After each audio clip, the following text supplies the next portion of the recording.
Hey gang, Sarah here. So I'm here to talk to you a little bit about team portfolio management. So how do we all remember like what our team members are working on, what the status is, and like how much they have on their plate? So this is some of the techniques that I'll be implementing to help manage my team. I've done this in the past. Now, if you've been following along, you know my team has been kind of like all over in the air right now. So it's a little bit just crazy at this point. But these are some of the things that I'm doing to help manage the portfolio, or some of the things I will be doing to help kind of manage that team portfolio. I have no intention or no desire to micromanage any of my team members. They are fully capable of what they do. Now, that's not to say that I don't want to be involved in what they do. I just want to be able to support them, not do their work for them. So if you're new here, my name is Sarah. This is Plan the Grind. And I have taken all the business systems and methodologies that I've learned in the corporate world, such as Lean Six Sigma or strategic planning, and I incorporated them into my life to help reduce that chaos. My portfolio management really has three elements. So I bring it into OneNote because it's a collaborative thing. It's something that we share with everybody. Whether you share it with everybody or you keep it to yourself, for me personally, it works better in OneNote, but if you don't have to share it, it might work better in paper. But I like to reference it while I'm on the plane or at the airport, and I don't want to pull out my planner, so that's why I tend to keep it in OneNote. So I have established project phase definitions. So what does each phase of the project look like, and then what are some high level definitions? So this is very similar to the PMP methodology, but it's very frankly, it's dumbed down because this is not for PMO or portfolio management formally. This is like a department type level management. I do not recommend this to manage a PMO. That is not what I'm talking about here. So this is just like a very informal approach that kind of takes from some of those PMP methodologies. So I have the project phase definitions. We all know what they are. They're all readily available.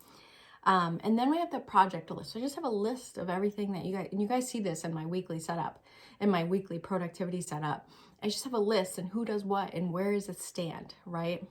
And then I have a weekly cadence that in theme. So the beginning of the month, is really, we're kind of closing out last month. We're starting to understand how the month went, what the performance was, all that, fun stuff. So there's a natural cadence to the week. So you gather those results and then you start to prepare for your status updates. So generally the second week of the month, this is where you start to have to communicate up at least one level, saying this is what the status of these things are. Maybe not every project, but certain projects. There's some dates attached to it. So you probably have a meeting the second Thursday of the month, right? There's these natural cadences that generally come into play in the corporate world. And this is also your opportunity to communicate any challenges you have, so-and-so's not pulling their weight, or I need funding for this, or hey, this test failed, so we're 2 weeks behind, right? So it's a good opportunity for you to communicate any needs for the project. So the third week of the month, now this is where it starts to get up to the bigger level, like the monthly operations review, those kind of meetings. And I don't always have stuff in there. Sometimes I have stuff in there. But I know that my manager needs stuff that he needs to report out potentially in that third week. So that's why I want to do it on the second week, to give it to him. So he's not chasing me. He's got it available to him. And that's just kind of how it goes. And on the first week of the month and on my one-on-ones with everyone, I'm kind of managing the portfolio on a regular basis. So it's a routine and a cadence that makes that second week of the month and the third week of the month much easier. And then the fourth week of the month is month end, push, get everything done, close out whatever you can, so you can report out the following, so you can start gathering results for week one the following month. So there's just this natural cadence that I build in, and it gives me a mindset for the week, or like a frame of mind for each of the weeks. And again, I don't really talk about this on when I'm setting up my productivity system because it's like in my head. It's a habit that I have in my head. So I do, like I said, I manage this in OneNote. So if you're on my Patreon, you guys will get all these templates. And I keep it very high level. Again, this is for like a team informal thing. This is not for PMO level stuff. This is just for yourself, your immediate team. You share what's going on. It is not like a super formal, super rigid intention. This is just a very practical, dumbed down version of just management helping me understand kind of like the flow in the resource needs of my team. So again, I have designed this in OneNote. So if you're on my Patreon, I'll give you all these templates. The intention of this is to very like a high level management of what the team is working on. So now, whether I've formally shared this or not with my team member, I have it in my OneNote. I talk about it in my one-on-ones, and I just keep track of it very informally. So I know what's going on, and I also know what to ask them about in team meetings. So it's in OneNote because it's right there, and I can keep a running agenda. It's in OneNote because I can reference it when I'm traveling or I'm out and about, or if I have a thought, I can just put it in on my phone. And I also like it because when you have projects, you have links to everything. There's links. Then you have reference documents and examples of test problems that you have to consider. So I just put it all in OneNote because then I can actually keep track of all the links that we have when it comes to projects. Because sometimes they're managing a web app and sometimes they're not managing a web app. Sometimes they're just like little informal projects, but you still want to get them done. And then sometimes people ask you for the same link over and over and over again, which I have also been guilty of. So I just wanted to share a little bit of how like simple ways that you can manage your team's portfolio and keep track of everything and understand what they have going on. And when you can help. Again, this is not to micromanage them. They're very capable. It's not to say that I would not get involved for certain level of visibility type projects, but again, it's really there and designed so I can support my team and understand what the heck do they have on their plate, and I don't want them working till 10 o'clock at night. So that's kind of how I look at it. So, alrighty, hey gang. So I wanted to give you a quick walkthrough of my setup here, give you a little bit of how it flows. So this is the team project portfolio. This is just a template, so it's not the active one I have.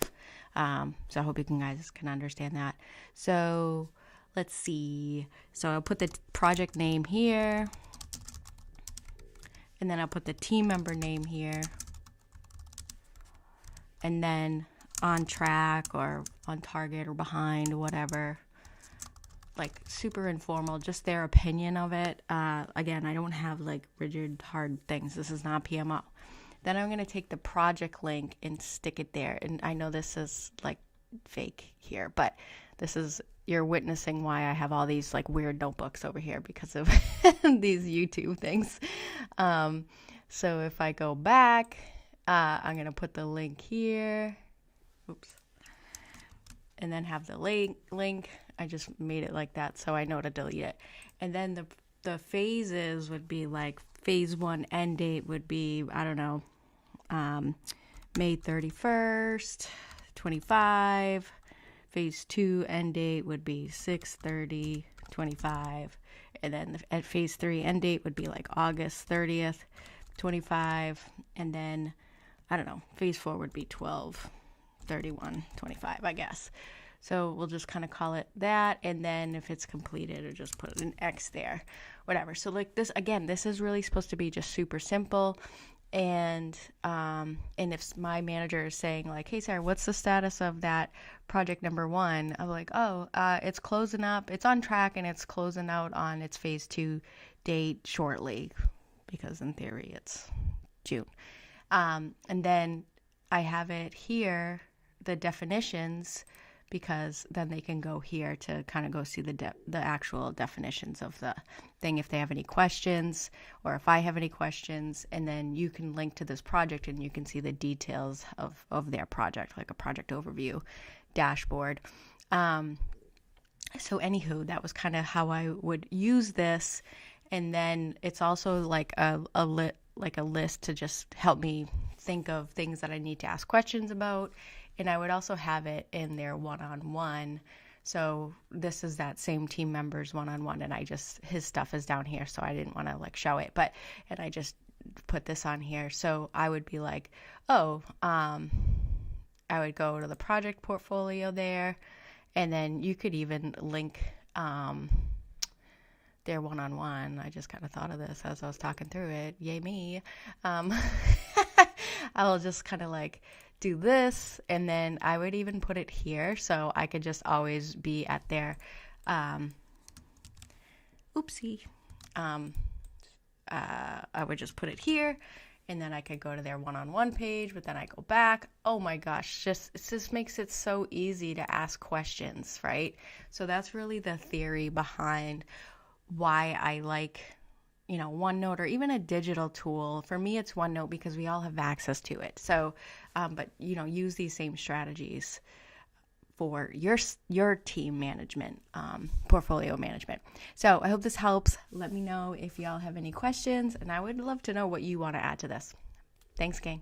Thanks for watching, everyone. Talk to you soon. Bye.